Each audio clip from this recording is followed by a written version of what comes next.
தனியாக இருக்கிறது ரொம்ப கொடுமையான ஒரு விஷயம் அப்படின்னு சொல்லி தான் எல்லாருமே சொல்லுவாங்க. ஆனால் தனியாக இருக்கிறதுல நிறைய ப்ளஸ் பாயிண்ட்டும் இருக்குது. அதுவும் இப்போது தனிமை அப்படிங்கிறது வந்து ஒரு பெரிய விஷயமா படலை. என்னென்னா கையில் செல்ஃபோன் இருக்குது, டிவி இருக்குது, போட்டு பார்த்துக்கிட்டே இருக்கலாம். நமக்கு பிடித்த சமையலை நம்ம வந்து சமைச்சு சாப்பிட்லாம்.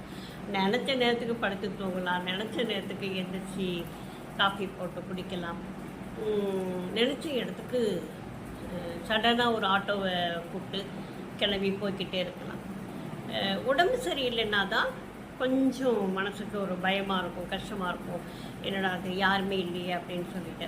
ஆனால் நம்பிக்கையாக ஒரு ஆட்டோக்கார் உங்கள்கிட்ட இருந்தாங்கன்னு வச்சுக்கோங்களேன், ஒரு 5 தடவை 6 தடவை அவரோட நீங்கள் போனீங்கன்னா, உடம்பு சரியில்லைன்னு நீங்கள் சொல்லி ஒரு ஃபோன் பண்ணிங்கன்னா போதும், அவர் தானாக வந்து நம்மளை டாக்டர் வீட்டுக்கு அழைச்சிட்டு போயிட்டு டாக்டர்கிட்ட காட்டுற வரைக்கும் அவர் கூடவே இருந்து மருந்து மாத்திரை வாங்கி கொடுத்து வீட்டுக்கு கொண்டாந்து விட்டு அப்படின்னு ஏகப்பட்ட சர்வீஸ் பண்ணுவாங்க. பெத்த புள்ள கூட அப்படி செய்யாது.